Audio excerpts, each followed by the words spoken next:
अज्ञानतिमिरान्धस्य ज्ञानाञ्जनशलाकया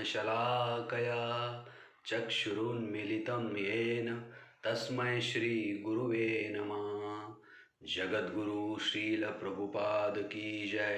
परम पूज्य गुरु महाराज की जय। हरे कृष्णा।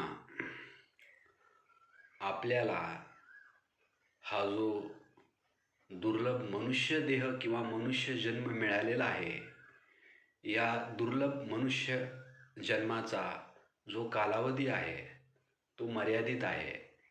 60, 70, 80 वर्षासाठी आपल्याला हा मानव देह मिळालेला आहे आणि त्यामुळं आपल्या समोरची एक अतिशय मोठी कसोटी ही आहे, ती म्हणजे हे शरीर किंवा हा देह थकण्याच्या अगोदर काहीतरी भगवंताचा साक्षात्कार झाला पाहिजे, काहीतरी आध्यात्मिक अनुभूती आली पाहिजे, आपली जी साधना आहे ती परिपक्व अवस्थेपर्यंत पोहोचली पाहिजे, बऱ्यापैकी आपल्याला आध्यात्मिक दिव्य आनंद किंवा आध्यात्मिक रस प्राप्त झाला पाहिजे हे शरीर थकण्याच्या अगोदर। ही अतिशय महत्त्वाची गोष्ट आहे।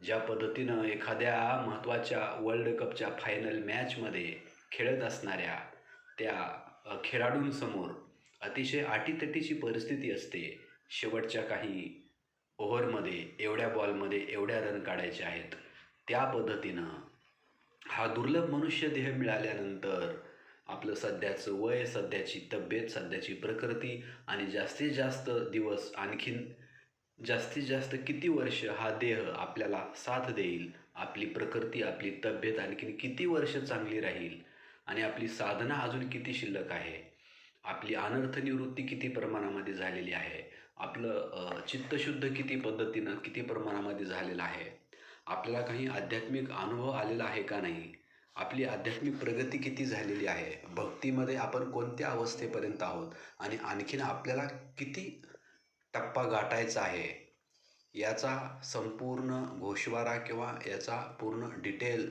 हिशेब आपल्याकडे असला पाहिजे किंवा याच्याकडं आपलं सदैव लक्ष असलं पाहिजे की आपण सध्या कुठं आहोत आणि आणखीन आपल्याला किती लांब प्रवास करायचा आहे, कोणता टप्पा गाठायचा आहे आणि आपल्याकडं वेळ किती शिल्लक आहे, याचा विचार करून महत्त्वाची कसोटी आपल्यासमोरची ही आहे, ती म्हणजे हा देह किंवा हे शरीर थकण्याच्या अगोदर जास्तीत जास्त साधना करणं, जास्तीत जास्त भजन करणं, जास्तीत जास्त हरिनाम घेणं।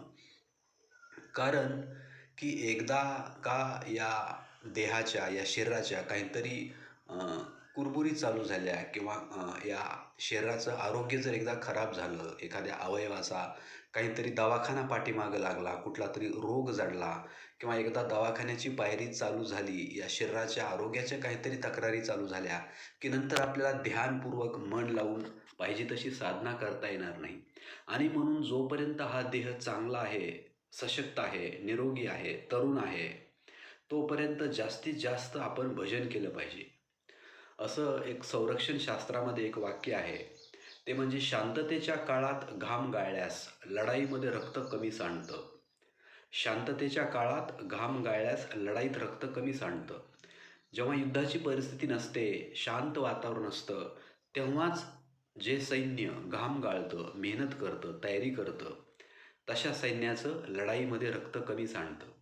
आणि शांततेच्या काळामध्ये जर सैन्याने झोप काढली, आराम केला, काही परिश्रम केलं नाही, युद्धाची तयारी केली नाही, तर मग युद्धामध्ये त्यांना रक्त सांडावं लागेल। त्या पद्धतीनं जोपर्यंत आपलं शरीर निरोगी आहे, आपला देह सशक्त आहे, आपली प्रकृती उत्तम आहे, तोपर्यंत आपण ध्यानपूर्वक आणि जास्तीत जास्त गंभीरतेनं भजन केलं पाहिजे।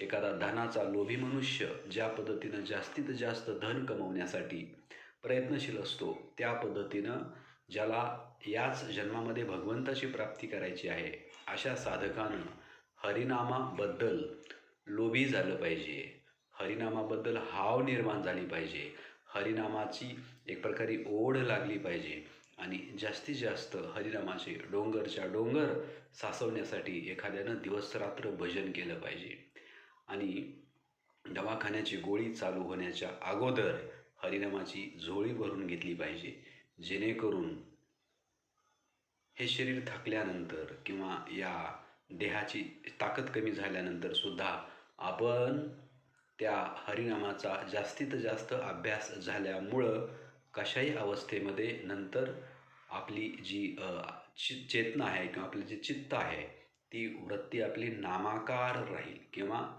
भगवंताचं नाम किंवा जो मंत्र आहे आपला गुरुनी दिलेला हरे कृष्ण महामंत्र, त्या नामाचं आपल्या मनामध्ये सतत चिंतन चालू राहील. तितका अभ्यास जर आपला झालेला असेल, मग आपण ICUमध्ये असो, आजारी असो, आपली प्रकृती व्यवस्थित नसो, तरीसुद्धा जर आपला खूप भरपूर अभ्यास झालेला असेल, तर आपल्या मनामध्ये सतत हरिनाम राहील. मात्र जर आपला तेवढा परिपूर्ण अभ्यास झालेला नसेल, तर छोट्याशासुद्धा आरोग्याच्या तक्रारीमुळं आपल्याला नंतर भजन करता येणार नाही.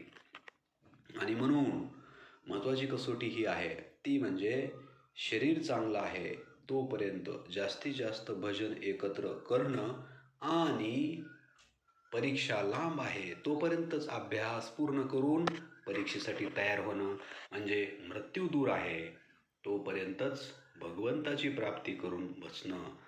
आणि म्हणून एखाद्या आध्यात्मिक दृष्टिकोनातनं जागृत असणाऱ्या व्यक्तीनं किंवा ज्याला खरोखरच या जन्मामध्ये भगवंताची प्राप्ती करायची आहे, अशा व्यक्तीनं सतत या गोष्टीला डोळ्यासमोर ठेवलं पाहिजे. म्हणजे हा देह थकण्याच्या अगोदर, शरीर थकण्याच्या अगोदर मला भगवंताची प्राप्ती करायची आहे, आध्यात्मिक साक्षात्कार प्राप्त करायचा आहे. ही गोष्ट डोळ्यासमोर ठेवून गंभीरतेनं प्रत्येक क्षणाचा वापर करून एखाद्यानं हरिनाम घेतलं पाहिजे. कलियुग आहे आणि हरिनाम हा युगधर्म आहे. सर्व शास्त्राचं, सर्व आचार्यांचं, सर्व संतांचं हे एकमेव एक मत आहे, ते म्हणजे कलियुगामध्ये भगवंताची प्राप्ती करण्याचा हरिनाम हा एकमेव मार्ग आहे. आणि हे सर्व शास्त्राचं सार क्रीम समजून घेतल्यानंतर एखाद्यानं पटकन अंमलबजावणीला लागलं पाहिजे, पटकन कारवाई केली पाहिजे. फक्त सर्व शास्त्राचं ज्ञान माहीत असून उपयोग नाही, तर त्या शास्त्राचं जे सार आहे ते मोजकं वर्म पकडलं पाहिजे आणि प्रत्यक्ष साधनेला लागलं पाहिजे. हरे कृष्ण कृष्ण कृष्ण हरे हरे, हरे राम राम राम हरे हरे. जगद्गुरु श्रील प्रभुपाद की जय.